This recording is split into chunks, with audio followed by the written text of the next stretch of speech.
ठीक आहे. मग जे षटकर्म सांगितलेले आहेत गीतेमध्ये, त्या षटकर्मांच्या द्वारे शरीराची शुद्धी होते. आसनाच्या अभ्यासाने आपल्या शरीराला दृढता प्राप्त होते. मुद्रांच्या अभ्यासाने स्थिरता प्राप्त होते. प्रत्याहाराच्या अभ्यासाने आपल्याला धैर्य प्राप्त होतं. प्राणायामाच्या अभ्यासाने आपल्याला लाघवता म्हणजे हलकेपणा प्राप्त होतो. ध्यानाच्या अभ्यासाने ज्ञान, प्रत्यक्ष ज्ञान, ठीक आहे, प्रत्यक्ष ज्ञान होतं. म्हणजे प्रत्यक्ष ज्ञान कसं? आत्म्याचं. अजून दुसरा शब्द द्यायचा झाला तर इंद्रियातीत ज्ञान होतं. जे नॉर्मली आपल्याला ज्ञान होत असतं ते इंद्रियांच्या मार्फत होत असतं, परंतु ध्यानाच्या अभ्यासाने आपल्याला इंद्रियांच्या पुढेही, इंद्रियाच्या व्यतिरिक्तही आपल्याला ज्ञान होऊ शकतं. आत्म्याचं ज्ञान त्याच्यामुळे आपल्याला होतं. समाधीद्वारे आपल्या आत्म्यावरती असणारे आवरण हे कसे मिथ्य आहेत, खोटे आहेत याची जाणीव होते आणि एक आत्मस्वरूप आहोत ज्याच्यावरती कोणत्याही प्रकारचं आवरण नाहीये अशा प्रकारची भावना आपल्यामध्ये निर्माण होते. योगिक क्रियांचा शरीरावरती होणारा परिणाम याचा अभ्यास करण्यापूर्वी कोणकोणत्या क्रिया या आपण व्यवस्थित करू शकतो हे आपण मागे पाहिलं होतं.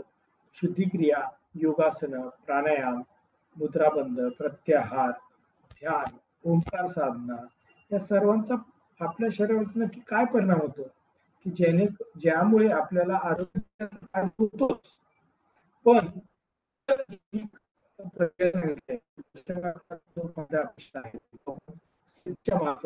सिद्धी प्राप्त होते आपल्याला.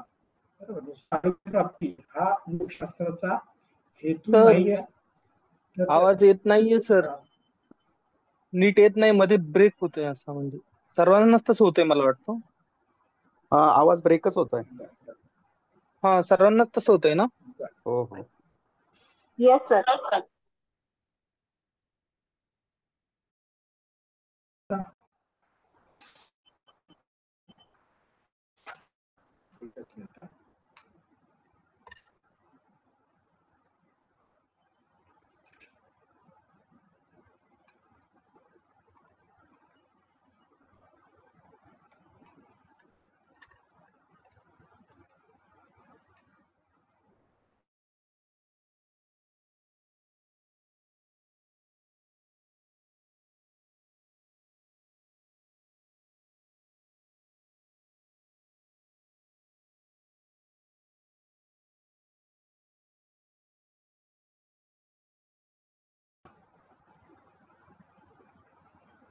येतोय आवाज?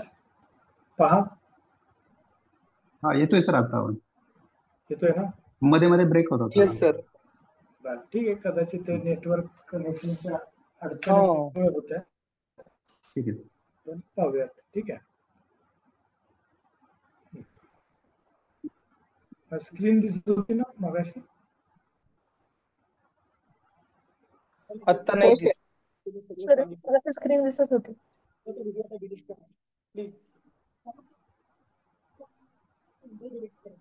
दिसते, स्क्रीन दिसते? हो सर. येस सर, दिसते.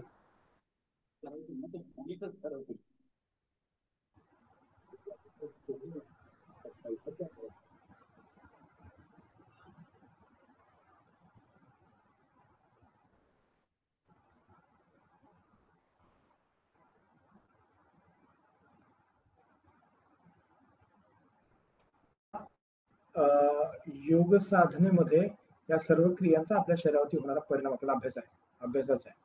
त्यातला आपण आज म्हणजे पाहणार आहोत शुद्धी क्रिया. शॉर्ट मध्ये धौती बस्तीस तथा नेती नवलिकी त्राटकम तथा कपालभातीश चेतानी षटकर्माणी समाचरण. धौती, बस्ती, नेती, नवली, त्राटक. आपलं त्राटक पासून सुरुवात करायची आहे.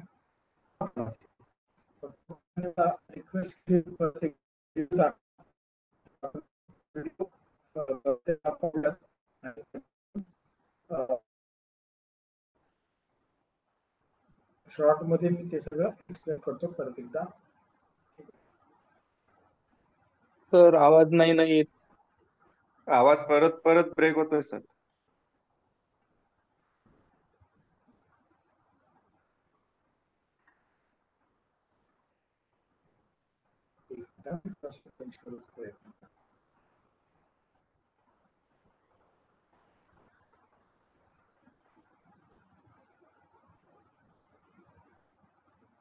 व्हिडिओ दिसतोय का माझा? हो, आता स्क्रीन व्हिडिओ दिसत आहे. दिसतोय पण आवाज येत नाही. येते आवाज पण तो ब्रेक होतोय मध्येच, म्हणजे ते शब्द कळत नाहीयेत मग.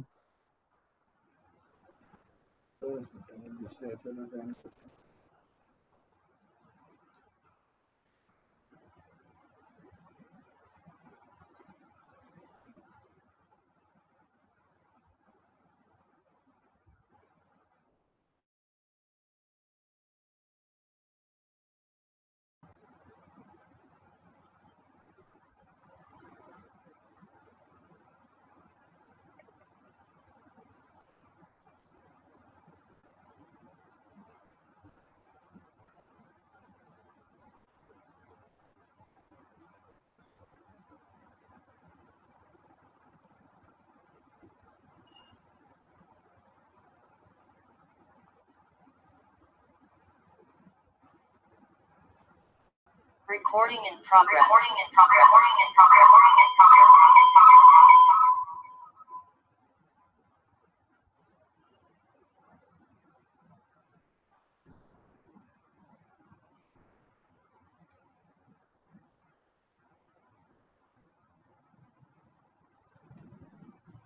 आता येतोय का माझा आवाज?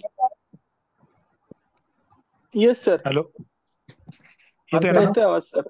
हो, हा, ठीक आहे, गुड.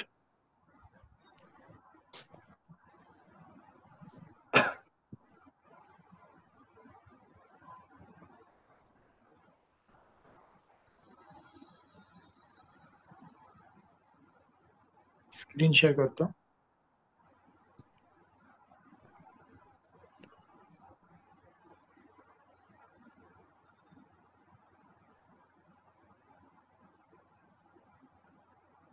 तर मग आपण पाहूयात नीती.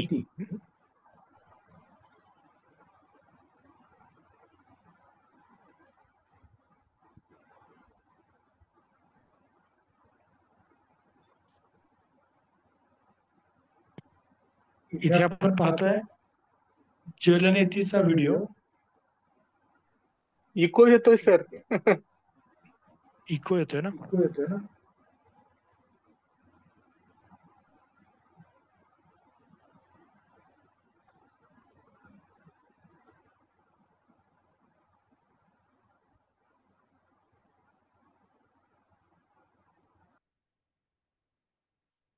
आता नाही येणार. हा जलनेतीचा व्हिडिओ आहे. याच्यामध्ये कोण तयार आहे सर ब्रेक होतोय, आवाज 3 ब्रेक होतोय.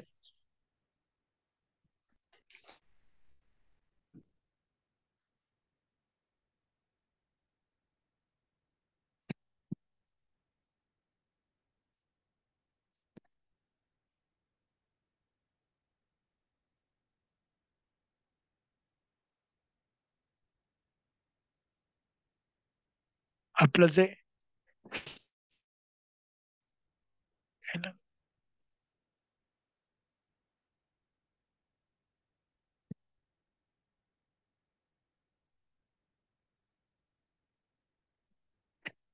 एका नाकपुडीतून आपल्याला पाणी प्रवाहित करायचं असतं आणि ते दुसऱ्या नाकपुडीतून आपल्याला ते बाहेर काढायचं असतं. ठीक आहे, तर याला म्हणतात जलनेती प्रक्रिया.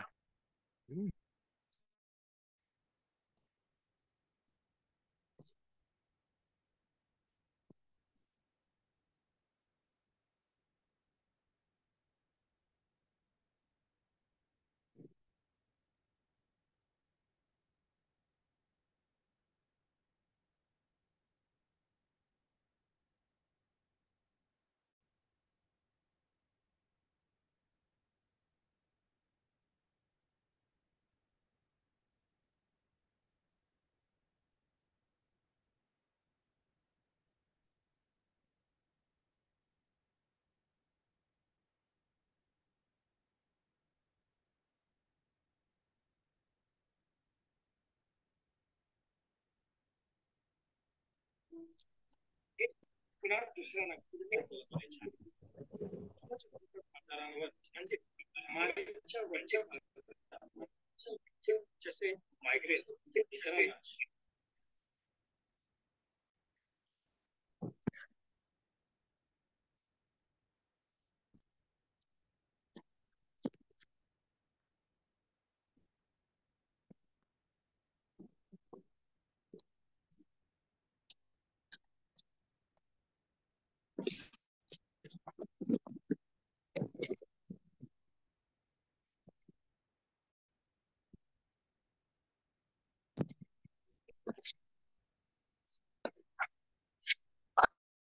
येतोय का माझा आवाज?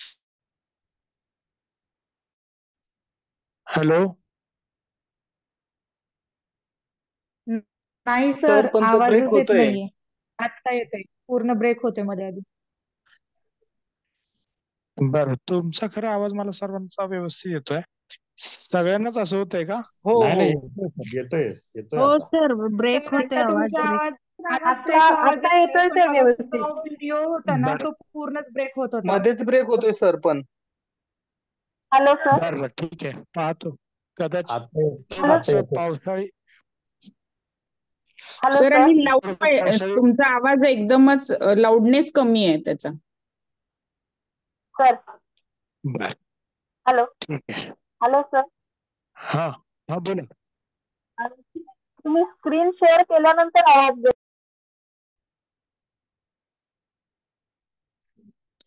त्राटक प्रक्रिया आपण पाहूयात. त्राटक प्रक्रियेमध्ये आपल्याला काय करायचं असतं, एखाद्या बिंदूकडे किंवा एखाद्या आकृतीकडे, ज्योतीकडे एकटक पाहायचं असतं आणि जोपर्यंत आपल्या डोळ्यामधून पाणी निघत नाही तोपर्यंत त्या वस्तूकडे एकटक पापणी न मिटवता आपल्याला पाहायचं असतं. बरोबर? मग सर्वांना असा प्रश्न पडतो की नक्की त्राटकामुळे होतं काय, बरोबर? किंवा का करायचं, कशासाठी करायचं? तर तरी आध्यात्मिक फायदे म्हणा किंवा बऱ्याच वेळेला डोळ्याच्या आजारासाठी त्राटक चांगला आहे असं सांगितलं जातं. पण ध्यानाच्या अवस्था प्राप्त करण्यासाठी त्राटक क्रियेचा मूळतः उपयोग होतो. बरोबर? ध्यानाची पहिली अवस्था त्राटक आहे असं म्हणायला काही हरकत नाही. का? मध्ये श्वास, आपले डोळे म्हणजे त्यांची हालचाल आपल्याला नियमित करायची असते, रेग्युलेट करायची असते. विशेषतः पापण्यांची हालचाल जेव्हा आपण थांबवतो तेव्हा सुद्धा आपलं मन एकाग्र व्हायला सुरुवात होते आणि ती सवय आपल्या मनाला लागते. म्हणून त्राटक हे मेडिटेशनसाठी, ध्यानासाठी प्राथमिक अवस्था म्हणून करणं अपेक्षित आहे. ठीक आहे. मग ते तुम्ही त्राटकाचे दोन प्रकार आहेत, एक बाह्य त्राटक आणि अंतर त्राटक. बरोबर? बाह्य त्राटक म्हणजे काय, जे आपण बाह्य एक पाहतो, म्हणजे एखादा बिंदू असेल, ओंकाराची आकृती असेल, दिव्याची ज्योत असेल, सूर्य असेल, ठीक आहे, चंद्र असेल, तर या बाह्य वस्तूंकडे एकटक आपल्याला पाहायचं आहे. त्याला म्हणतात बाह्य त्राटक. आणि अंतर्गत त्राटक, त्याच्यामध्ये आपल्याला डोळे बंद करून आपल्या शरीरातील विविध शक्ती चक्रांवरती, म्हणजे षटचक्रांपैकी कोणत्याही एका गोष्टीवरती किंवा कोणत्याही एका अवयवावरती आपल्याला लक्ष एकाग्र करायचं आहे. आता जो आपण विषय बोलणार आहोत तो बाह्य त्राटकाविषयी आहे. ठीक आहे. मग बाह्य त्राटकाविषयी बोलत असताना आपण कशा प्रकारे ते करू शकतो, तर इथे त्याचं एक उदाहरण दिलंय. एक सामूहिक आहे, ठीक आहे, आणि आपलं स्वतःच पण आपण करू शकतो. बरोबर? हे पूर्णपणे अंधाऱ्या खोलीमध्ये, जिथे जर का आपण ज्योतीवरती करणार असू किती प्रकारे हालचाल होणार नाही याकडे लक्ष देऊन आपल्याला त्राटक करायचं आहे.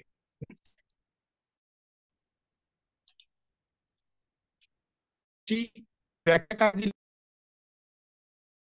निरीक्षणे निश्चल दशा सूक्ष्मलयं समाहितः अश्रुसंपात पर्यंतम आचार्यस्त त्राटकम स्मृतम. म्हणजे काय, एखाद्या बिंदूला सूक्ष्म बिंदूला आपल्याला काय करायचं आहे, एकटक त्याच्याकडे पाहायचं आहे. अचल दशा, अचल म्हणजे पापण्याची हालचाल न करता पाणी येऊपर्यंत, बरोबर, त्याला आचार्यांनी त्राटक असं म्हटलेलं आहे. घडतं हे सगळ्यांना महत्वाचा मुद्दा आहे. त्याच्यामुळे होतं काय, तर यामुळे आपल्या शरीरावरती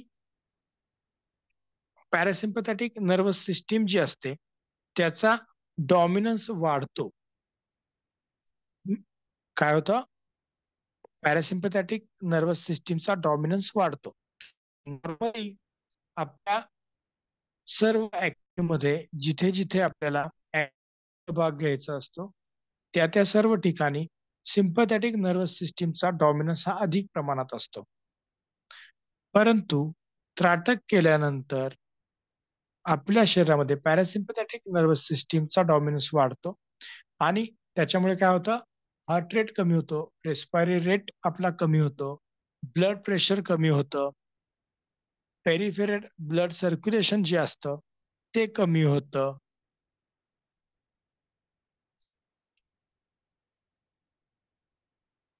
पेरिफेरल ब्लड सर्क्युलेशन वाढतं.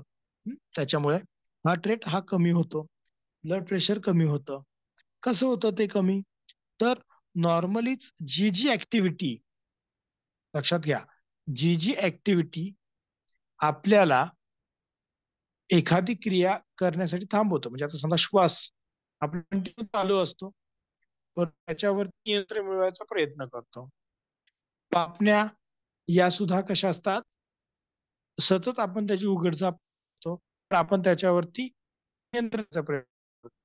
ऍक्टिव्हिटी असते जी इनव्हॉलंटरी आपल्या शरीरामध्ये सतत चालू असते, परंतु काही ठराविक कालावधीसाठी जर का आपण त्याच्यावरती नियंत्रण करत असू, त्याच्या हालचालींवरती मर्यादा आणत असू किंवा त्यांच्या हालचालींची गतीमध्ये बदल करत असू, तेव्हा तेव्हा पॅरासिम्पथॅटिक नर्वस सिस्टीमचा जो काही डॉमिनन्स आहे तो वाढतो आणि त्याच्यामुळे ब्लड प्रेशर हे कमी होतं, हार्ट रेट कमी होतो, मेटाबॉलिक रेट कमी होतो, आपल्या मेंदूमध्ये जे काही स्त्राव ते स्त्राव कमी व्हायला, म्हणजे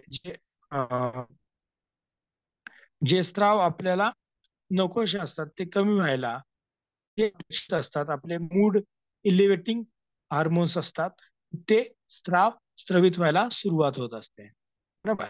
शिवाय असं सुद्धा आढळून आलेलं आहे की सतत चिडचिडेपणा किंवा सतत जास्त प्रमाणात राग येणं, संशयित दृष्टी, बरोबर, तर या सगळ्या अस्वस्थता, सगळ्या गोष्टी नाटकाच्या प्रॅक्टिस करता कमी होतात.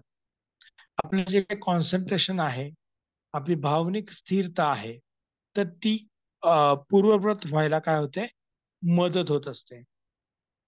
त्याच्यानंतर एक एक प्रकारचं सायको फिजिओलॉजिकल रिलॅक्सेशन आपल्याला या माध्यमातून होत असतं. एका गोष्टीकडे सतत आपण पाहिल्यामुळे काय होतं, ऑटोमॅटिकच आपल्या श्वासाच्या गतीमध्ये बदल घडतो. त्या क्रियेमध्ये आपल्या पापण्याची उघडझाप करणं आपण थांबवत असतो. त्याच्यामुळे काय घडतं, तर पापण्यांची उघडझाप काम आहे जे आपले इनव्हॉलंटरी नर्वस सिस्टीम करत असते, तर ती automatically towards voluntary nervous system किंवा सेरेब्रम कडे जातं काम. अगोदर ते काम छोटा खूपच मेंदू आवाज करत ब्रेक असतो. व्हायला लागलाय सर. खूपच आवाज ब्रेक होतोय का?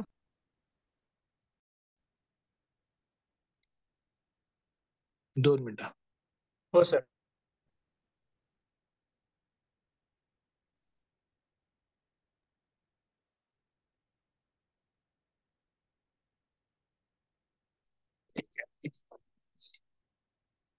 मी स्क्रीन शेअर बंद करून पाहतो, मग बघूयात. स्क्रीन शेअर करणं खरं अपेक्षित आहे, कारण की त्याच्यामुळे चांगल्या प्रकारे तुम्हाला तो विषय समजेल. पण ठीक आहे, बघू. हम्म. आता येतोय का आवाज माझा व्यवस्थित? येस सर, येतोय. ठीक आहे. तर मग अशा प्रकारच्या प्रक्रियेमुळे जिथे जिथे आपल्याला एखादं कार्य जे छोट्या मेंदूचं आहे ते आपल्या जाणीवेने किंवा आपल्या नियंत्रणामध्ये आपण ते शिफ्ट करतो मोठ्या मेंदूकडे, तेव्हा तेव्हा पॅरासिम्पथॅटिक नर्वस सिस्टीमचा डॉमिनन्स हा वाढतो. बरोबर. त्याच्यानंतर पॅरासिम्पथॅटिक नर्वस सिस्टीम ही आपल्या शरीरामध्ये सिम्पथॅटिक नर्वस सिस्टीमला काउंटर करणारी अशी सिस्टीम आहे. म्हणजे ब्लड प्रेशर वाढलं तर ती कमी करण्यासाठी पॅरासिम्पथॅटिक नर्वस सिस्टीम आहे. पण बऱ्याच वेळा काय होतं, आपण दैनंदिन ऍक्टिव्हिटीमध्ये रुटीन जी काही ऍक्टिव्हिटी करत असतो त्याच्यामध्ये जास्त करून सिम्पथॅटिक नर्वस सिस्टीमचाच डॉमिनन्स असतो, किंवा सिम्पथॅटिक नर्वस सिस्टीम सतत आपली कशी असते, ऍक्टिव्ह असते. ठीक आहे, अलर्ट मोडवर असते. थोडं जरी काही झालं तरी सुद्धा सिम्पथॅटिक नर्वस सिस्टीम ऍक्टिव्हेट होत त्याचे कार्य घडून येते. थोडं जरी काय झालं तरी ब्लड प्रेशर वाढतं, थोडं जरी काय झालं तर हृदयाची गती वाढते. पण जेव्हा बाय प्रॅक्टिस अशा प्रकारे पॅरासिम्पथॅटिक नर्वस सिस्टीमचा डॉमिनन्स वाढू, म्हणजे पॅरासिम्पथॅटिक नर्वस सिस्टीम ही सतत जर का ऍक्टिव्हेट राहिली, जसं सिम्पथॅटिक नर्वस सिस्टीमच्या बाबतीत होतं तसंच पॅरासिम्पथॅटिक नर्वस सिस्टीम ऍक्टिव्ह राहिले तर दैनंदिन रुटीन गोष्टींमध्ये कुठल्याही अडचणी आल्या तरी लगेच काय सिम्पथॅटिक नर्वस सिस्टीम ऍक्टिव्हेट होत नाही किंवा ट्रिगर होत नाही. ठीक आहे, ती तर त्याचं काम चालूच असतं, पण ट्रिगर होत नाही, अचानक त्याचं काम वाढत नाही. आणि त्याच्यामुळे आपल्याला त्राटक क्रियेचा फायदा होतो. मग आपली एन्झायटी लेवल कमी होते.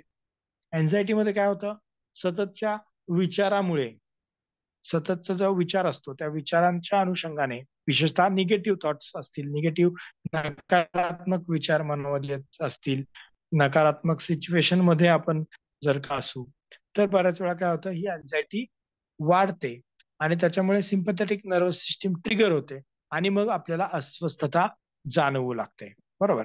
पण नियमित त्राटक आपण जर का केलं तर ही पॅरासिम्पथॅटिक नर्वस सिस्टीमची डॉमिनन्स वाढतो आणि त्याच्यामुळे सिम्पथॅटिक नर्वस सिस्टीम ही ट्रिगर होत नाही आणि मग आपली अँझायटी लेवल रिड्यूस होते. म्हणजे विचारांचा परिणाम शरीरावरती होत नाही आणि शरीरावरती झाला नाही की ऑटोमॅटिकलीच परत विचार हे आपण नियंत्रणात आणू शकतो किंवा त्याचा काही आपल्याला त्रास होत नाही. बरोबर. ध्यानासाठी उपयुक्त आहे हे मी तुम्हाला सांगितलं. सायको फिजिओलॉजिकल रिलॅक्सेशन म्हणजे एकदम मनाला शांत वाटतं, शरीर एकदम रिलॅक्स असल्यासारखं वाटतं, हलकं असल्यासारखं वाटतं त्राटकाच्या सरावानंतर. फक्त हा सराव कसा अपेक्षित आहे, नियमित आणि रोजच्या रोज अपेक्षित आहे. बरोबर.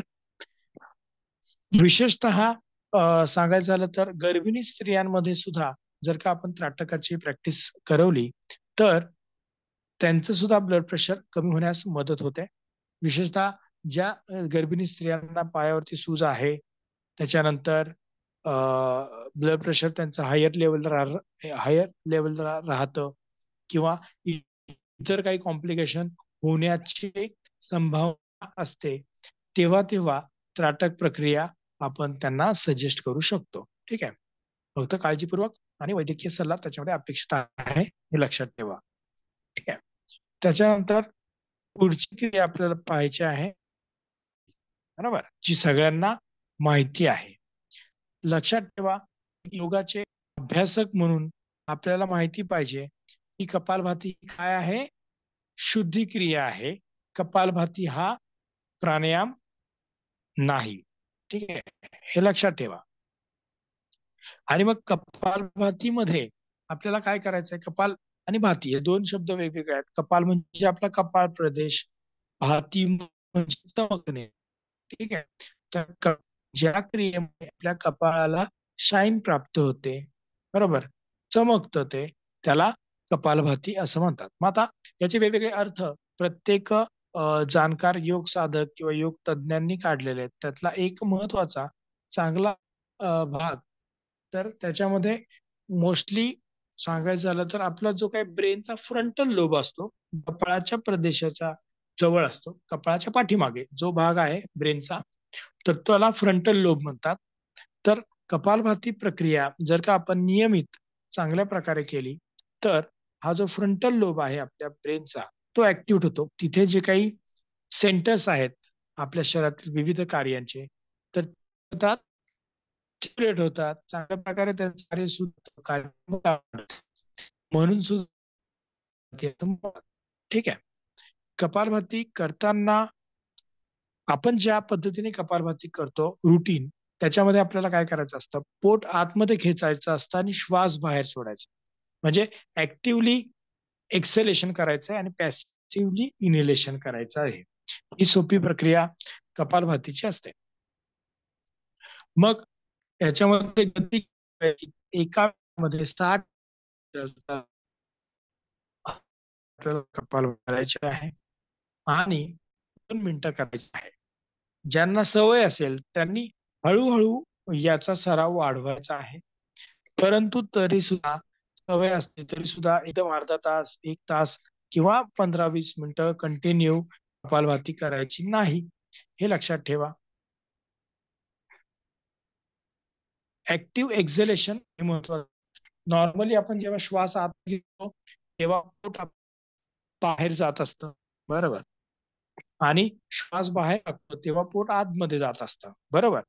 म्हणजे पोटाची हालचाल ही श्वासावरती अवलंबून असते. श्वास आतमध्ये घेतला की पोट बाहेर येतं, श्वास बाहेर टाकला की पोट आतमध्ये येतं, बरोबर आहे. हीच क्रिया कपालभातीमध्ये फक्त उलटी करायची. कशी? तर पोट आतमध्ये घेतल्यानंतर श्वास बाहेर आला पाहिजे आणि पोट रिलॅक्स केल्यानंतर आपोआप श्वास आतमध्ये आला पाहिजे. म्हणजे श्वास घेण्याची क्रिया आपल्याला फक्त करायची नाही, पोट रिलॅक्स केल्यानंतर आपोआप जेवढी हवा आत तेवढी हवा आपल्याला आतमध्ये घ्यायची आहे. ठीक आहे. ऍब्डोमिनल मुवमेंट याच्यामध्ये महत्वाची आहे.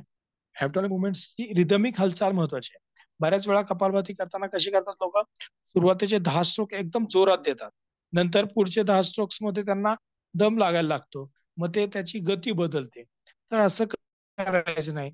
एक गतीमध्ये सुरुवातीपासून शेवटपर्यंत आपल्याला आपल्या पोटाच्या स्नायूंची हालचाल करायची आहे.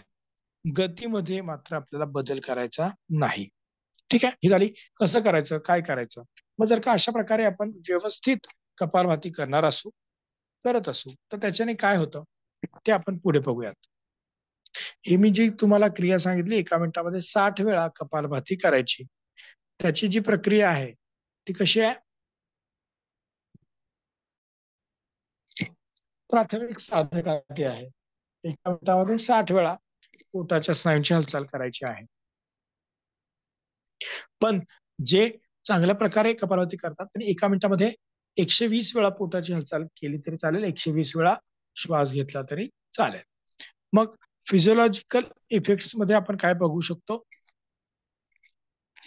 कपालभातीच्या, म्हणजे शरीरावरती कपालभातीचा काय परिणाम होतो त्याचा अभ्यास केल्यावर आपल्याला लक्षात येतं की नॉर्मली आपण जेव्हा श्वास घेतो बघा, एका श्वासामध्ये साधारणतः आपण 400 ते 500 ml हवा आतमध्ये घेत असतो. एका श्वासामध्ये 400 ते 500 ml हवा आतमध्ये घेत असतो. परंतु कपालभातीमध्ये एकदम आपण शॅलो ब्रिथिंग करतो ना, फार खोल श्वास घेत नाही, फक्त पोट रिलॅक्स करतो, जेवढा श्वास आतमध्ये येईल तेवढाच श्वास आतमध्ये येतो. मग तिथे साधारणतः 150 ते 200 ml हवा आतमध्ये येतं, म्हणजे निम्मीच हवा आतमध्ये येत असते, बरोबर.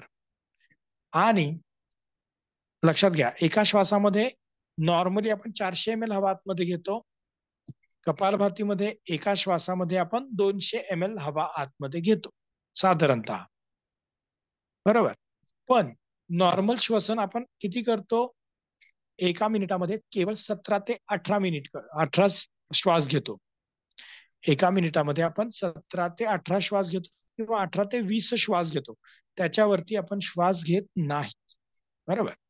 मग एका श्वासामध्ये समजा आपण 500 ml हवा आतमध्ये घेत असू तर 20 श्वासामध्ये किती ml हवा आतमध्ये घेणार?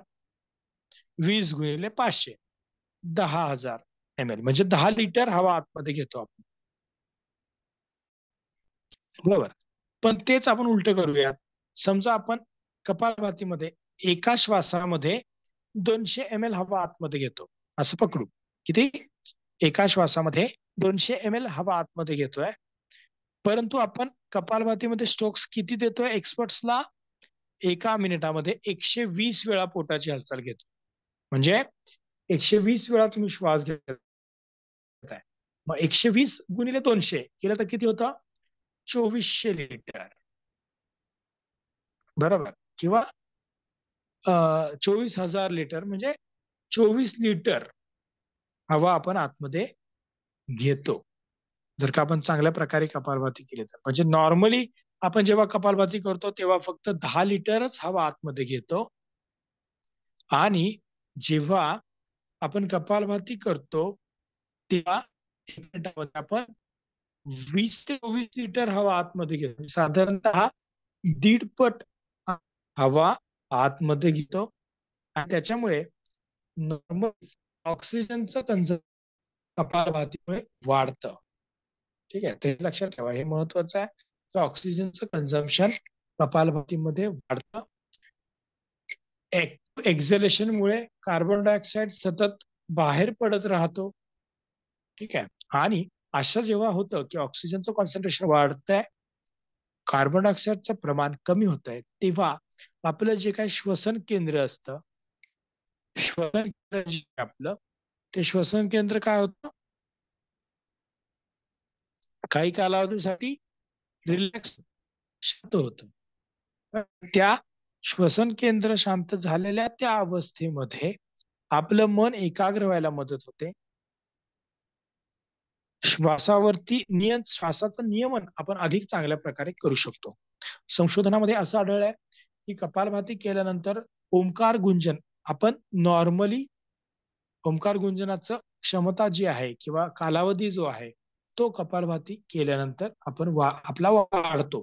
कारण की ऑक्सिजनची गरजच पडत नाही, त्याच्यामुळे श्वास घेण्याचे अर्जच येत नाही. श्वास घेण्याचे अर्ज आले नाही तर ऑटोमॅटिकलीच आपला ओंकार गुंजनाचा कालावधी वाढतो. कारण की नॉर्मली जेव्हा जेव्हा आपण श्वास रोखून धरणं म्हणा किंवा श्वास जास्त कालावधीपर्यंत बाहेर सोडूया, ही क्रिया जेव्हा जेव्हा करतो तेव्हा तेव्हा हे ऑक्सिजनचं कॉन्सन्ट्रेशन जर का कमी असेल तर आपल्याला आपलं मेंदू अलाव करत नाही की एक्झलेशन करा किंवा श्वास रोखून धरा. ते ऑटोमॅटिकलीच अर्ज निर्माण करतो श्वास घ्यायचा. आणि मग अशा जर का कपालभाती नंतर ऑक्सिजनचं लेवलच वाढत असेल तर ऑटोमॅटिक मेंदू सुद्धा शांत होतो, आपलं रेस्पिरेटरी सेंटर शांत होतं आणि एकंदरीतच आपण जास्त कालावधीपर्यंत रिलॅक्स राहू शकतो. स्ट्रेट कपालभातीमध्ये थोडासा वाढतो, हे लक्षात घ्या. मी मगाशी सांगितलं की आपल्याला काय करायचं आहे, जास्त कालावधीपर्यंत करायचं नाही. म्हणजे 20 मिनिटं, 1 तास, अर्धा तास सुद्धा काही व्यक्ती मला सांगतात. पण एक डॉक्टर म्हणून, एक तज्ञ योगातला म्हणून तर आपल्याला त्यांना सांगायचं आहे की बाबा अशा प्रकारे कपालभाती करायची नाही. कपालभाती करायची असेल तर कशी करायची आहे? साधारणतः 2 मिनिटं सलग करायची, नंतर थोडासा गॅप द्यायचा. 2 ते 3 मिनिटं करू शकता जर का थोडंसं एक्सपर्टायझेशन असेल तर. नंतर गॅप द्यायचा थोड्या वेळ, 1 मिनिटासाठी पोटाचे रिलॅक्स करायचे आणि नंतर परत कपालभाती करायची. लक्षात ठेवा. कारण की का असं करायचं? त्याचं कारण असं आहे की आपलं हार्ट रेट हे वाढलेलो वाढतो 15 ते 20 15 ते 20 बीट्स पर मिनिट या गतीमध्ये काय होतं, तो वाढतो. ब्लड प्रेशर सुद्धा 7 ते 10 mmHg नी वाढतं. जो शरीराच्या बाह्य भागाकडे जो पेरिफेरल ब्लड फ्लो असतो, हातापायाकडे जाणारा ब्लड फ्लो तो कमी होतो, सगळा पोटाच्या ठिकाणी यायला सुरुवात होते. एवढे बदल आपल्या शरीरामध्ये कपालभाती करताना होतात. त्याच्यामुळे आपल्याला काय करायचं आहे? कपालभाती करताना काळजी घ्यायची आहे. मग कपालभातीमुळे फायदे काय होतात? तर असं फोर्सफुली एक्सेलेशन केल्यामुळे जो आपल्या श्वासनलिका असते त्या श्वासनलिकेची शुद्धी होते. तिथलं जे काही इम्प्युरिटीज किंवा म्युकस असेल किंवा सिक्रिशन असेल तर ते बाहेर पडायला तरी मदत होते किंवा ते आतल्या त्या घर्षणामुळे थोडेसे ड्राय व्हायला मदत होते. बरोबर. त्यामुळे आतलं जे काही इम्प्युरिटीज असतील, काही डस्ट पार्टिकल्स असतील तर ते सर्व बाहेर पडायला मदत होते. पोटाच्या रिदमिकली हालचालीमुळे अंतर्गत जे अवयव आहेत त्यांना एक चांगल्या प्रकारे मसाज मिळतो आणि त्यांचं कार्य सुधारतं. ठीक आहे. इथे प्रश्न मला आलेला आहे की बीपी मध्ये करायचं का? तर मी मगाशी सांगितलं की आपल्याला काय करायचं आहे? काळजी घ्यायची आहे, कारण की याच्यामध्ये ब्लड प्रेशर 7 ते 10 mm ऑफ एजीनी वाढतं. मग त्याच्यामुळे एकदम लॉंग टर्म साठी अर्धा तास 1 तास असं आपल्याला सजेस्ट करायचं नाहीये. आपल्याला काय सांगायचं आहे? जर का तुम्हाला ब्लड प्रेशरचा त्रास असेल तर केवळ 3 मिनिटं करा, 2 मिनिटं करा, नंतर थोडा वेळ गॅप घ्या, शरीर रिलॅक्स होऊ द्या. बरोबर. आणि शरीर रिलॅक्स झाल्यानंतर परत एक 3 मिनिटं करा. बरोबर. म्हणजे ब्लड प्रेशर मध्ये पण आपण ते करू शकतो. फक्त यासाठी पूर्वी तुम्हाला माहित म्हणजे या सजेशन देण्यापूर्वी त्यांचं ब्लड प्रेशर किती आहे, किती होतं, त्यांना कोणती गोळी चालू आहे आणि सद्यस्थितीमध्ये त्यांचं ब्लड प्रेशर काय आहे हे पाहून आपण देऊ शकतो. का? कारण की एखाद्याचं ब्लड प्रेशर म्हणजे एखाद्याला बीपीचा त्रास आहे. बघा नीट लक्ष द्या. एखाद्याला बीपीचा त्रास आहे परंतु त्याचं आत्ताचं जे ब्लड प्रेशर आहे ते साधारणतः 120, 130, 80 या रेंजमध्ये राहत असेल तर तुम्ही त्याला कपालभाती सजेस्ट करू शकता. पण एखादा पेशंट आहे की ज्याला ब्लड प्रेशरचा त्रास आहे आणि त्याचं ब्लड प्रेशर आत्ताच रेस्टिंग पोझिशनलाच 180 आहे, 110 आहे, 180, 110 आहे, तर मात्र आपल्याला त्याला कपालभाती सजेस्ट करायची नाही. त्यामुळे बीपीचा पेशंट असेल तर आपल्याला ही गोष्ट माहिती करूनच त्याला सजेशन द्यायचं आहे. पण जनरली बीपी मध्ये कपालभाती केली तर उपयोग होऊ शकतो. फक्त या गोष्टी आपल्याला माहिती असणं अपेक्षित आहे. ठीक आहे. त्याच्यानंतर कपालभाती मधल्या पोटाच्या रिदमिकली हालचालीमुळे काय होतं? पोटातील किंवा पोटावरची अनावश्यक चरबी कमी व्हायला मदत होते. ठीक आहे. जे एक्स्ट्रा एक्झलेशन आपण करतो त्याच्यामुळे जे काही घर्षण होतं आपल्या श्वासनलिकेमध्ये किंवा नाकाच्या आतल्या भागमध्ये तर तिथले जे काही स्मॉल डस्ट पार्टिकल असतील किंवा म्युकस असेल तर ते ड्राय व्हायला मदत होते. सर्वांना माहिती आहे की जे काही इन्फेक्शन असतात ते सर्व कसे इन्फेक्शन सुरुवात नाकापासून होते, गळ्यापासून होते.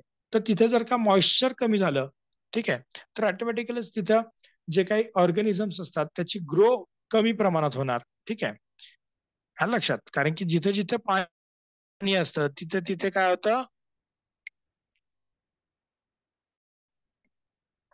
कपालभाती सॉरी जिथे जिथे पाणी असतं तिथे तिथे लगेच ऑर्गॅनिझम ग्रो होतात. ठीक आहे.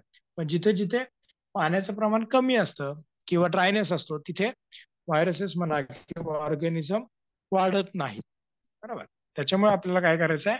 कपालभाती करायची आहे. कपालभातीमुळे आपली प्रतिकारशक्ती किंवा असे सिंपल सिंपल जे काही त्रास असतात वारंवार होणारी सर्दी असेल, खोकला असेल, ठीक आहे, अस्थमॅटिक पेशंट्स असतील तर त्यांच्यामध्ये कपालभातीचा आपल्याला फायदा होतो. अजून एक प्रश्न, कपालभातीचे किती सायकल करायचे? मॅक्सिमम किती सायकल करायचे? 3 मिनिटं. साधारणतः 5 सायकल आपण करू शकतो. 3 मिनिटाचं एक असं 5 सायकल म्हणजे 15 मिनिटं कपालभाती होते. पण ते करत असताना 3 मिनिटं कपालभाती आणि नंतर परत रेस्टिंग पोझिशन एक कमीत कमी 2 ते 3 मिनिटं आणि नंतर परत आपल्याला ते करायचे आहे. ठीक आहे. पण सुरुवातीलाच एकदम जमत नाहीये आणि डायरेक्ट 15 मिनिटं गेली असं करायचं नाहीये. ते ब्रेक ब्रेक मध्ये करायचं आहे हे लक्षात ठेवा. लगेच 5 सांगितलं म्हणजे 5 झालेच पाहिजे असंही काही नाहीये. पहिले तुम्ही 1 सायकल करा, 2 सायकल करा, नंतर पहिलं सायकल तुम्ही एकदम परफेक्ट करता आहात. मगाशी जसं म्हटलं की सुरुवातीपासून शेवटपर्यंत पोटाच्या स्नायूंची हालचाल एक समान झाली पाहिजे. ठीक आहे. शरीरावरती अनावश्यक ताण यायला पाहिजे, तेव्हा तुम्ही याचं प्रमाण वाढवू शकता, हे लक्षात घ्या. कारण की कपालभाती करताना बऱ्याच वेळा असं लक्षात आलंय की पोटाची हालचाल होते, पोट आतमध्ये खेचलं जातं, चेहऱ्याची हालचाल व्हायला सुरुवात होते, काही कालावधीनंतर खांद्याची हालचाल सुरुवात होते. ठीक आहे. किंवा पोटाची सिस्टमॅटिक रिदमिकली हालचाल होत नाही. तर असं झालं नाही पाहिजे. ही कपालभातीमधली इम्प्रुव्हमेंट आहे. बघा, मी सकाळी तुम्हाला सांगितलं बघा की प्रत्येकाला इम्प्रुव्हमेंटला काय आहे, स्कोप आहे.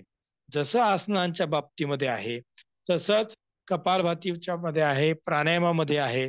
इम्प्रुव्हमेंटला प्रत्येकाला स्कोप आहे. ठीक आहे.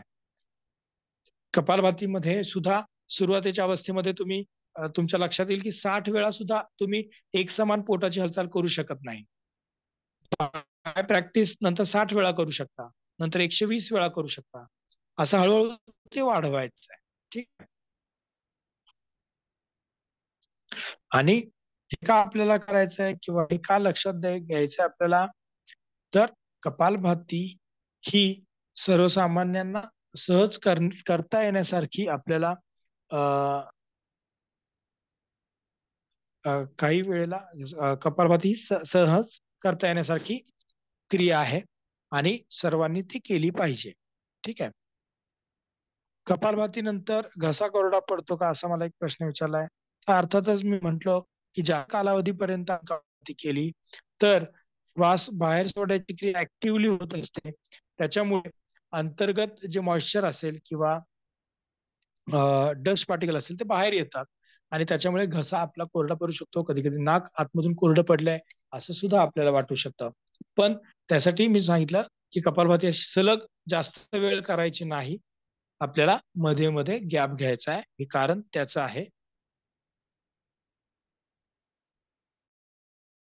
अशा प्रकारच्या आहेत की ज्या सोप्या प्रकारे आपण करू शकतो.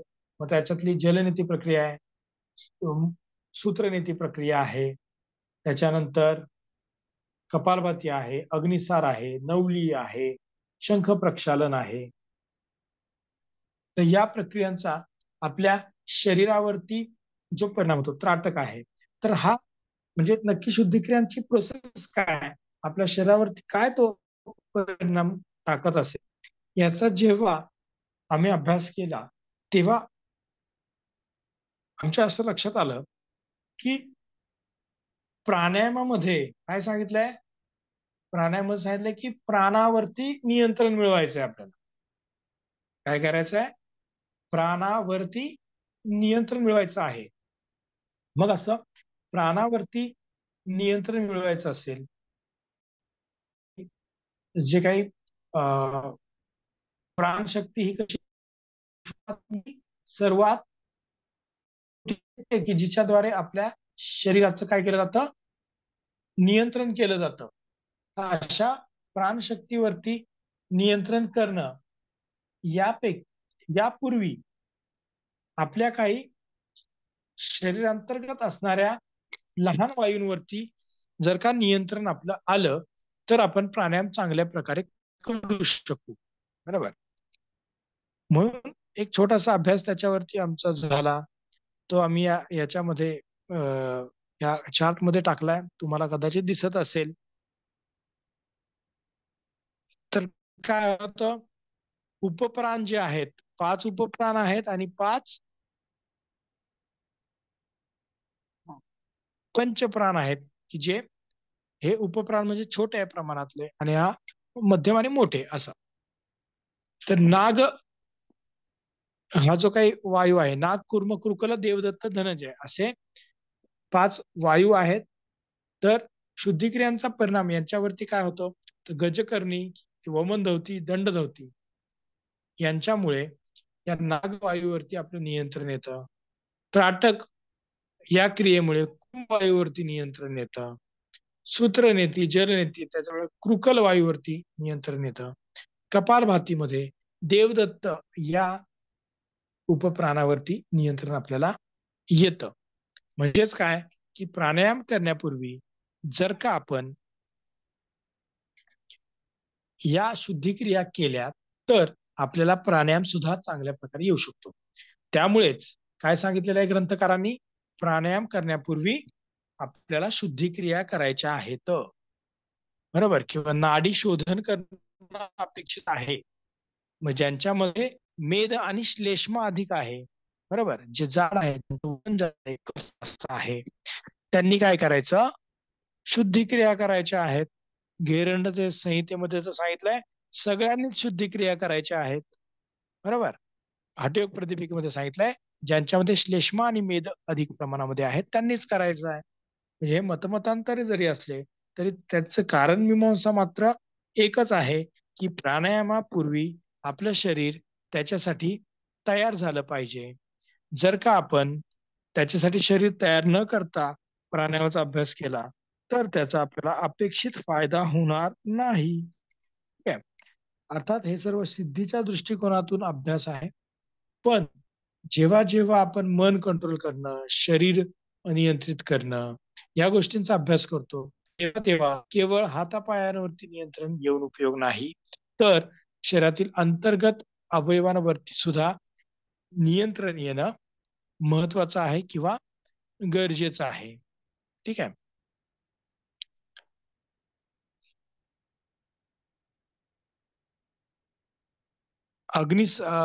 नेती क्रिया झाली आपली. सूत्रनेती मी फक्त दाखवतो व्हिडिओ, मला मागे रिक्वेस्ट आलेली आहे त्याच्यावरून मी दाखवतो. सूत्रनेती ही प्रक्रिया, याच्यामध्ये आपल्याला काय करायचं असतं, एक जो 3 नंबरचा रबर कॅथेटर असतो तो आपल्या नळामध्ये घ्यायचा असतो. ठीक आहे. आणि तो आपल्या तोंडावाटे आपल्याला बाहेर काढायचा असतो. ठीक आहे. प्रक्रियेला म्हणतात सूत्रनेती. सध्या स्थितीमध्ये आपण सर्व या सूत्रनेतीसाठी काय वापरतो, रबर कॅथेटर वापरतो. परंतु पूर्वीच्या काळी त्याच्यासाठी सूत्राचा वापर करत होते, कॉटन थ्रेडचा वापर करत होते, हे लक्षात घ्या. तर ही सूत्रनेती सर्व आपल्या MA योग साधकांनी शिकायची आहे. ठीक आहे. आपल्या कॉलेजमध्ये ही सूत्रनेतीची प्रक्रिया आपण शिकवतो, त्याच्यासाठीचं सूत्र तुम्हाला उपलब्ध करून देण्यात येणार आहे. ठीक आहे. तर अशा प्रकारे या प्रक्रिया आपल्याला शिकायच्या आहेत. मग सायनोसायटिस असतील, दमा असेल, बरोबर, मायग्रेन असेल, त्याच्यानंतर डोळ्याचे काही आजार असतील, त्याच्यासाठी या सूत्रनेतीचा उपयोग होतो. पुढचा आपण बघूयात अग्निसार. ठीक आहे. अग्निसार प्रक्रियेमध्ये सुद्धा आपल्याला पोटाच्या स्नायूंची हालचाल करायची असते. नाभी ग्रंथे मेरू पृष्ठे शतावारश्च कार्यत असं सांगितलंय. म्हणजे नाभी ही आपल्या मेरुदंडावरती 100 वेळा आपल्याला आपटायची असते, त्याला म्हणतात अग्निसार. अर्थातच याच्यामुळे तुम्ही जर व्हिडिओमध्ये बघत असाल तुमच्या लक्षात येईल की पोटाच्या स्नायूंची हालचाल अतिशय तीव्र गतीने या ठिकाणी होते आहे. पोट आतमध्ये आकुंचन येत आहे, परत बाहेर जात आहे. त्यामुळे अंतर्गत जे अवयव असतात त्या अंतर्गत अवयवांची शुद्धी किंवा त्यांना चालना याच्यामुळे मिळते. आणि निगेटिव्ह प्रेशर आणि पॉझिटिव्ह प्रेशर सतत त्याच्यामध्ये निर्माण झाल्यामुळे काय होतं, तिथं ब्लड सप्लाय वाढतो. तिथले जे काही छोटे छोटे नसा आहेत त्या नसांचं कार्य सुधारतं. तर अशा प्रकारे आपल्याला एकंदरीतच अग्निसार या प्रक्रियेचा फायदा होतो. पोटाच्या स्नायूंची पोटाच्या स्नायूंमुळे अंतर्गत अवयवांची हालचाल, त्यांना स्टिम्युलेशन हे आपल्याला मिळताना दिसतं. ठीक आहे. पुढचं आहे नवली प्रक्रिया.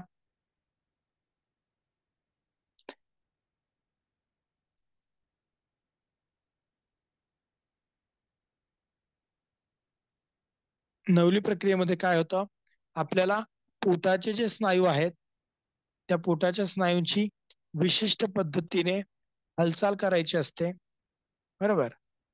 पहिल्यांदा उड्डाणबंध या ठिकाणी आपल्याला लावायचा आहे, पोट आतमध्ये खेचायचं आहे, छातीमध्ये निगेटिव्ह प्रेशर, आणि मग जो काही रेक्टस ॲब्डोमिनस म्हणून मसल आहे, जो आपल्या छातीच्या बरगड्यांना वरच्या बाजूला आणि खाली pubic झोन याच्यामध्ये तो असतो, लागलेला असतो, तर तो आयसोलेट होतो, बाहेर येतो, आणि मग आपल्याला त्याचा फायदा हा होतो. मग अशा प्रकारच्या नवली प्रक्रियेमुळे सुद्धा आपल्या अंतर्गत अवयवांमध्ये निगेटिव्ह पॉझिटिव्ह प्रेशर निर्माण होतं, आणि या प्रेशर निर्माण झाल्यामुळे अंतर्गत अवयवांना स्टिम्युलेशन मिळतं, त्यांची कार्यक्षमता सुधारते, विशेषतः किडनी, गर्भाशय, ओव्हरीज, पॅन्क्रियाज, यकृत आणि ॲड्रिनल ग्लँड, जी किडनीवरती असते, जी स्ट्रेस हार्मोन सिक्रेट करत असते, तर त्याचं स्टिम्युलेशन चांगल्या प्रकारे झालं तर स्ट्रेस हार्मोन सिक्रेट करायचं प्रमाण सुद्धा कमी होऊ शकतं. निगेटिव्ह प्रेशर आपल्या फुफ्फुसांमध्ये निर्माण होतं, पोटामध्ये निर्माण होतं, त्यामुळे नसा ज्या आहेत त्या नसांवरती सुद्धा सकारात्मक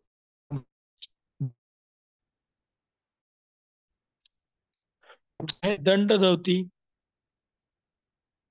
याच्यामध्ये काय होतं, आपला कोमट मिठाचं पाणी आखंड प्यायचं असतं, आणि त्याच्यानंतर एक दंड घ्यायचा असतो, आणि तो दंड म्हणजे रबर कॅथेटर असतो एक प्रकारचा. पूर्वीच्या काळी कमलनाल आणि काय वापरत होते, हरिद्रा नाल, म्हणजे हळदीच्या झाडाचं किंवा रोपाचं काय काय दंड वापरत होते, तो पोकळ असतो आतून, आणि असं पाणी पिल्यानंतर आपल्याला एक रबर कॅथेटर असतो, तो रबर कॅथेटर काय करायचा आहे, घशामध्ये इन्सर्ट करायचा आहे, आणि तो रबर कॅथेटर आपल्याला हळूहळू गिळायचा आहे. हळूहळू हा रबर कॅथेटर गिळल्यानंतर तो आपल्या जठराच्या अंतर्गत भागापर्यंत येतो, आणि जठरामध्ये तो जेव्हा जातो, पाण्यामध्ये जेव्हा त्याचं आतलं टोक पिळलं जातं, तेव्हा ऑटोमॅटिकलीच आतलं प्रेशर जास्त असतं, बाहेरचं प्रेशर कमी असतं, त्याच्यामुळे आपोआपच पाणी जे आहे ते बाहेर यायला सुरुवात होते. ठीक आहे, आणि मग असं पाणी बाहेर आल्यानंतर आतलं सगळं पित्त किंवा आतले जे काही स्राव असतात ते बाहेर येतात.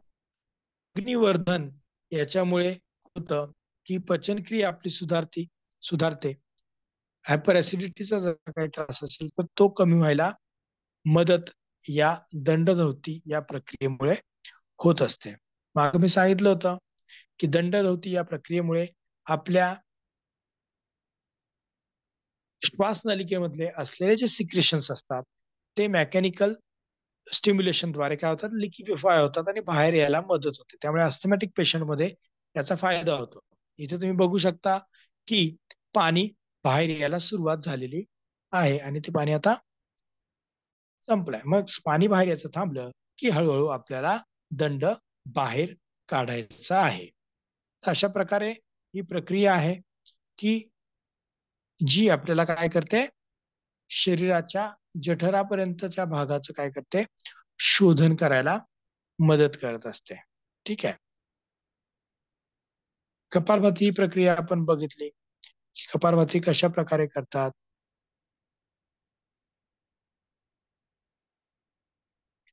म्हणजे मी त्याचं माहिती सांगितली, कसं करतात ते बघूयात. कपालभाती करताना पद्मासन, वज्रासन, सिद्धासन किंवा कोणत्याही एका सुखकारक आसनामध्ये आपण बसू शकतो. कपालभातीमध्ये पोटाच्या स्नायूंची आपल्याला ऍक्टिव्ह करायची आहे. दोन्ही हातांची ज्ञान मुद्रा घ्यायची आहे. डोळे बंद करून मन एकाग्र करायचं आहे, आणि आपल्याला पोट आतमध्ये घ्यायचा आहे, श्वास बाहेर सोडायचा आहे. अशा प्रकारे आपल्याला कपालभातीची प्रक्रिया करायची आहे.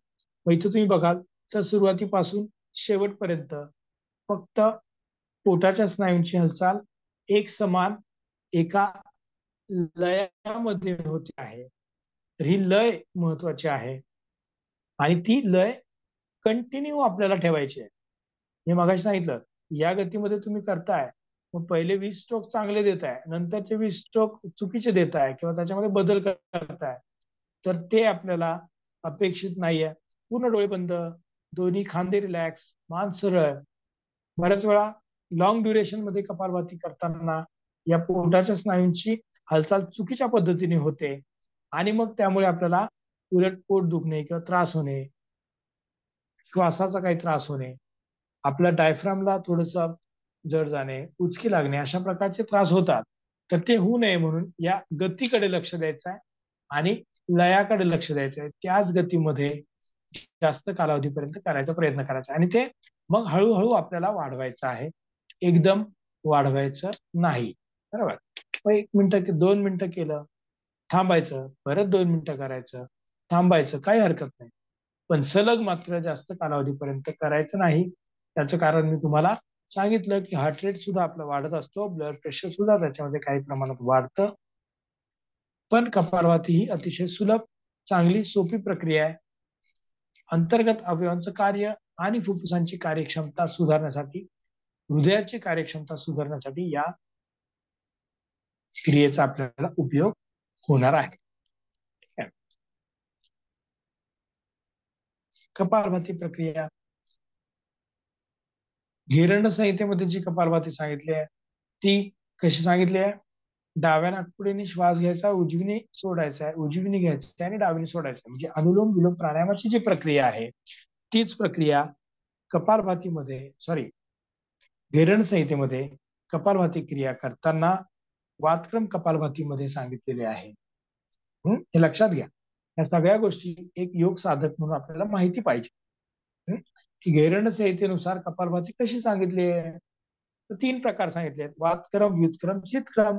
त्यातली वातक्रम म्हणजे काय? तर डाव्या नाकाने उजवीने सोडायचा, उजवीने श्वास घ्यायचा आणि डावीने सोडायचा, म्हणजे वातक्रम कपालभाती. व्युत्क्रम म्हणजे काय? नाकाने पाणी घ्यायचं, नाकाने पाणी ओढायचं, तोंडावाटे बाहेर काढायचं. शीतक्रम म्हणजे काय? की तोंडावाटे घ्यायचं आणि तोंडाने नाकावाटे बाहेर काढायचं. अशा प्रकारच्या या प्रक्रिया आपल्याला माहिती असणं अपेक्षित आहेत. पुढची एक प्रक्रिया आहे व्यसन नेती. याच्यामध्ये सुद्धा आपल्याला काय करायचं आहे? एक छोटा रबर कॅथेटर असतो, तो रबर कॅथेटर आपल्या नाकामध्ये आपल्याला इन्सर्ट करायचा आहे. नाकामध्ये दोन्ही कॅथेटरचे टोक इन्सर्ट केल्यानंतर ते दोन्ही टोक आपल्याला काय करायचं आहे? तोंडावाटे बाहेर खेचायचे आहेत. तोंडावाटे ते दोनही टोक बाहेर खेचल्यानंतर आपल्याला काय करायचं आहे? तर ते दोनही टोक उजव्या हाताचे दोन्ही बोट टाकून बाहेर काढायचे आहेत. ठीक आहे. बाहेर काढल्यानंतर आपल्याला दोन्ही टोक एकमेकांना काय करायचे आहेत? जॉईन करायचे आहेत. ठीक आहे. जॉईन केल्यानंतर आपल्याला काय करायचं आहे? पूर्णपणे ते जे टोक आपण जॉईन केलेले आहेत ते पूर्णपणे आपल्याला गोल फिरवायचे आहेत. आणि गोल फिरवल्यानंतर जेव्हा ते टोक पूर्ण आतून बाहेर येतील गोल फिरून, तेव्हा ते परत विलग करायचे आहेत. त्याला म्हणतात व्यसन नेती. म्हणजे एकाच वेळेस दोनही नाकपुड्यातून आपल्याला काय करायचं आहे? कॅथेटर फिरवायचं आहे. ठीक आहे. मग आपल्या ह्याच्यामुळे सुद्धा म्युकस लिक्विफाय होतो, दम्याच्या पेशंटला याचा फायदा होतो. ॲलर्जिक सर्दी असेल कोणाला तर त्याच्यामध्ये सुद्धा या क्रियेचा आपल्याला फायदा होताना दिसतो. व्यसन नेती याला म्हणतात. इथे तुम्ही बघितलं असेल की मी आता दोन्ही टोक बाजूला करतो आहे आणि आता या दोन्ही टोकांचं हालचाल करून आपल्याला काय करायचं आहे? व्यसन नेती करायची. अशा प्रकारे आपण शुद्धिक्रियांचा काही भाग बघितलेला आहे. पुढच्या लेक्चरमध्ये आपण आसनांच्या बाबतीमध्ये शरीरावरती होणारा जो परिणाम आहे तो पाहणार आहोत. ठीक आहे. इथे तुम्ही बघत असाल की वेसननेती आपण करतोय. एका नाकपुडीतून कॅथेटर आहे, दुसऱ्या नागपुडीतून आपण बाहेर काढतो आहे. ठीक आहे. तर अशा प्रकारे या सर्व शुद्धिक्रिया जास्तीत जास्त तुम्ही करायचा प्रयत्न करा. क्रिया केल्यानंतर तुमच्या लक्षात येईल की किती चांगल्या प्रमाणामध्ये आपल्या शरीरामध्ये फरक पडतो. जेव्हा जेव्हा आपण या क्रियांचा वापर आपल्यासाठी करायला सुरुवात करत असतो, तेव्हा तेव्हा आपल्याला लक्षात येतं की ग्रंथांमध्ये वर्णन केलेल्या गोष्टी किती चांगल्या आहेत आणि आपल्या उपयोगाच्या आहेत. गावले सर, आपण हात वरती केलेला आहे, तर आपल्याला काही बोलायचं आहे का?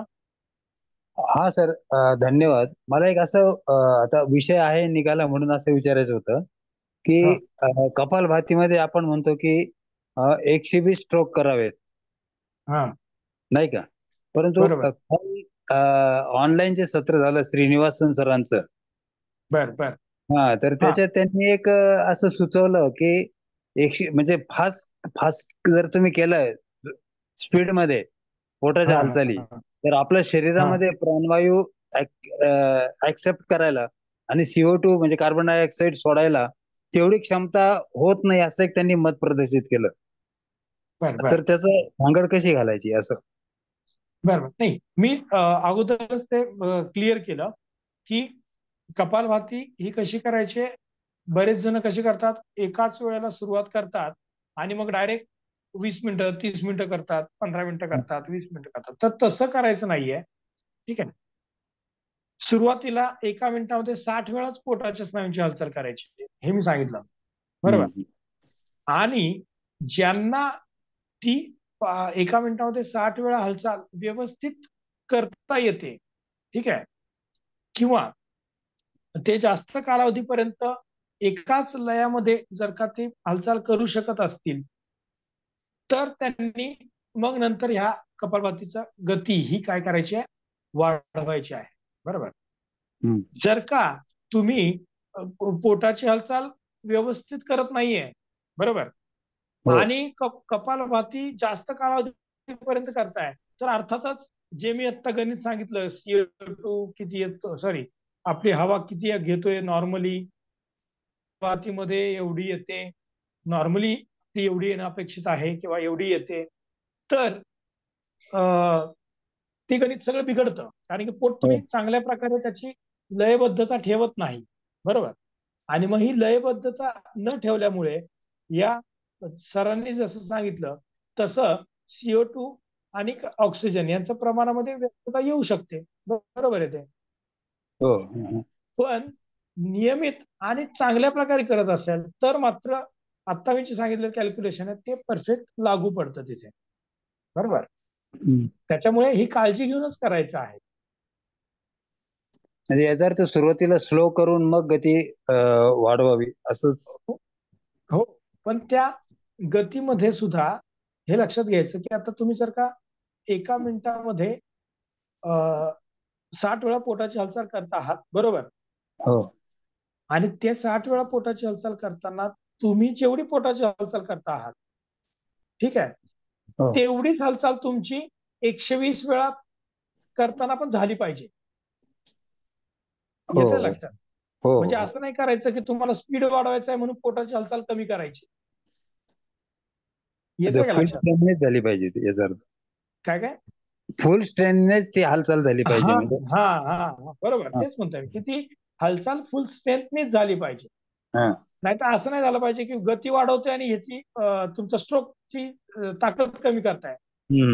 अर्धे नको व्हायला. काही वेळा होतं स्पीड मध्ये ते, पण तसं नको व्हायला. तसं नको व्हायला. मग त्यामुळे ते त्यांनी सांगितलेलं त्या या गोष्टीसाठी आहे. कारण की काही लोक म्हणजे सामान्य लोक काय करतात, स्पीड वाढवायच्या गडबडीमध्ये अर्धवट स्ट्रोक मारतात. आणि अर्धवट स्ट्रोक मारला की मग हे सगळे आपण जे कॅल्क्युलेशन सांगितलं हे सगळं चुकणारच ना. ते मग त्याच्यामुळे गती वाढवली तरी स्ट्रोक्स मध्ये बदल नाही झाले पाहिजे. हेच मी सुरुवातीपासून सांगतोय की पोटाची हालचाल आणि ती लयबद्धता आपल्याला कशी करायची आहे, मेंटेन ठेवायची आहे. मेंटेन राहत नाही. नाहीतर पहिल्या मिनिटामध्ये एकदम छान करतोय, पण पुढं 1 मिनिट झाल्याच्या नंतर पुढच्या गतीमध्ये तुम्हाला ते लयबद्धता सापडत हो नाही. हो तर असं आलं आलं करायचं, लक्षात. म्हणून सराव अपेक्षित. हो हो ठीक आलं आहे, लक्षात. म्हणून धन्यवाद तो सर, खूप छान सराव तुम्ही अपेक्षित सांगितलं आहे. आणि तुमची क्रिया फार Yes. छान प्रकारे तुम्ही समजून सांगितल्या. हे म्हणजे त्याचं प्रात्यक्षिक सुद्धा खूप छान आहे. म्हणजे मी फार पूर्वीपासून बघतो तुमचे प्रात्यक्षिक, मला खूप आवडतंय खरं म्हणजे. व्हिडिओज जे आहेत तुमचे थँक्यू खूप छान केलेले आहेत. Thank you sir. धन्यवाद सर. तरी कदाचित त्या नेटवर्कमुळे सुरुवातीला प्रॉब्लेम होता. हो आता कदाचित थोडासा प्रॉब्लेम नाही, सॉल्व्ह झाला आता असं मला थोडं क्लिअर वाटतंय, कारण झालंय. की हा ते ठीक आहे. पाऊस फार चालू आहे आमच्या नाशिक साईडला, फार पाऊस आहे अजून.